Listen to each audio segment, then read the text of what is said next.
को बताता है। लेकिन अगर आपने निर्जला एकादशी का व्रत रखा है और आपको बहुत अधिक प्यास लग रही है या ऐसी स्थिति आ पड़े कि जल के बिना प्राण संकट में आ जाए, तो इसके लिए शास्त्रों में कुछ उपाय भी बताए गए हैं जिससे कि आपकी प्यास भी बुझ जाएगी और कोई दोष नहीं लगेगा।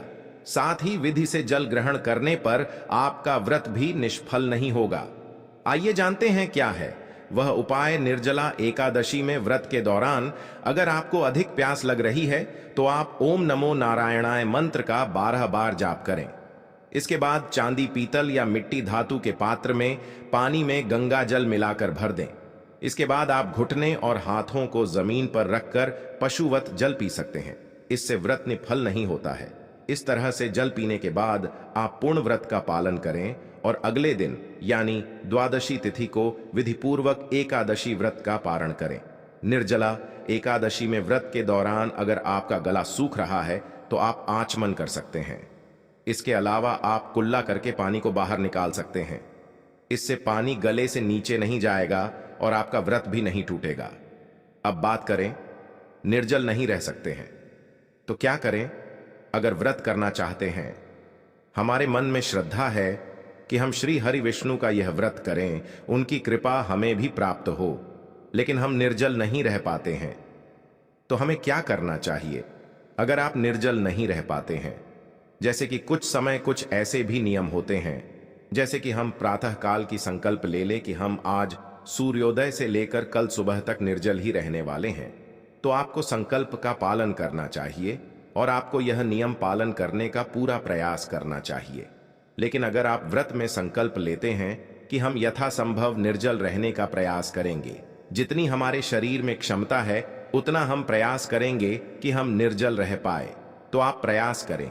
जितनी समय आप निर्जल अधिक से अधिक रह सकते हैं, मान लीजिए आप दोपहर तक रह सकते हैं निर्जल, तो दोपहर तक रहेंगे।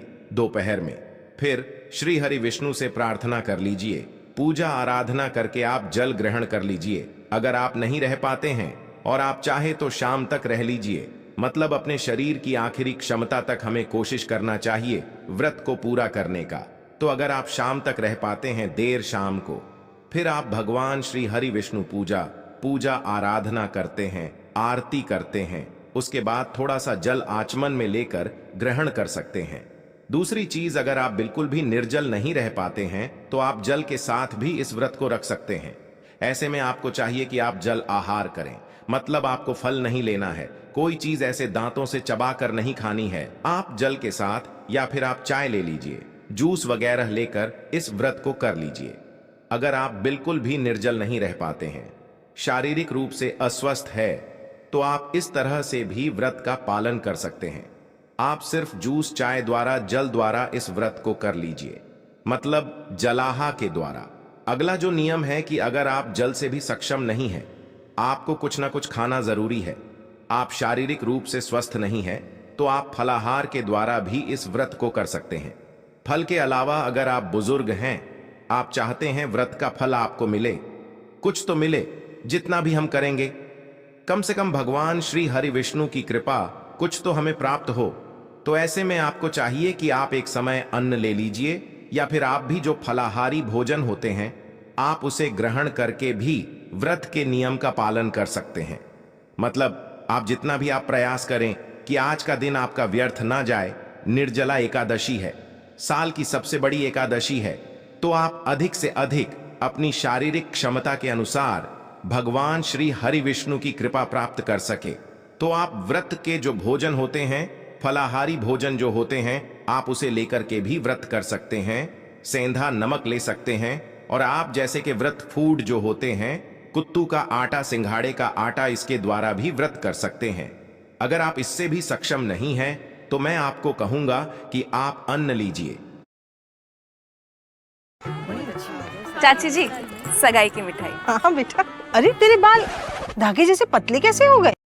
सात्विक भोजन लीजिए। सात्विक भोजन का मतलब लहसुन प्याज का त्याग कर दीजिए, इससे भी आपको एकादशी का पुण्य फल प्राप्त होगा। व्रत की कथा सुनिए और आज भगवान की पूजा आराधना कीजिए, उनके मंत्रों का जाप कीजिए। अधिक से अधिक समय भगवान श्री हरि विष्णु के चरणों में आप व्यतीत कीजिए, तो तो आप अगर अन्न लेकर भी इस व्रत को सात्विक विधि से पालन कर लेते हैं तो भी आपको भगवान श्री हरि विष्णु की कृपा जरूर मिलेगी। वैसे निर्जला एकादशी का नियम है कि हमें पूरी तरह से निर्जल रहकर ही व्रत करना चाहिए। तो अगर आप स्वस्थ हैं, शारीरिक रूप से सक्षम हैं कि आपने निर्जल रह पाए, तो कोशिश करें कि एकादशी के सूर्योदय से लेकर एकादशी द्वादशी के सूर्योदय तक निर्जल रहे, तभी इस व्रत का संपूर्ण फल हमें प्राप्त होगा।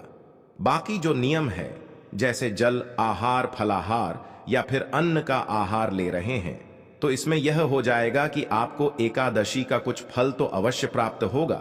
श्री हरि विष्णु की कृपा तो मिलेगी, क्योंकि आपने अपने शरीर की क्षमता के अनुसार प्रयास किया।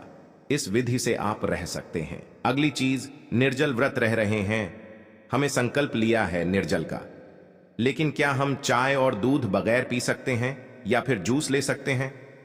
नहीं। अगर आपने निर्जल व्रत का संकल्प लिया है, मतलब जल नहीं पी रहे हैं, तो यह कोई विकल्प नहीं होता है कि जल नहीं लेंगे, लेकिन हम चाय पी लेंगे, दूध ले लेंगे, जूस ले लेंगे।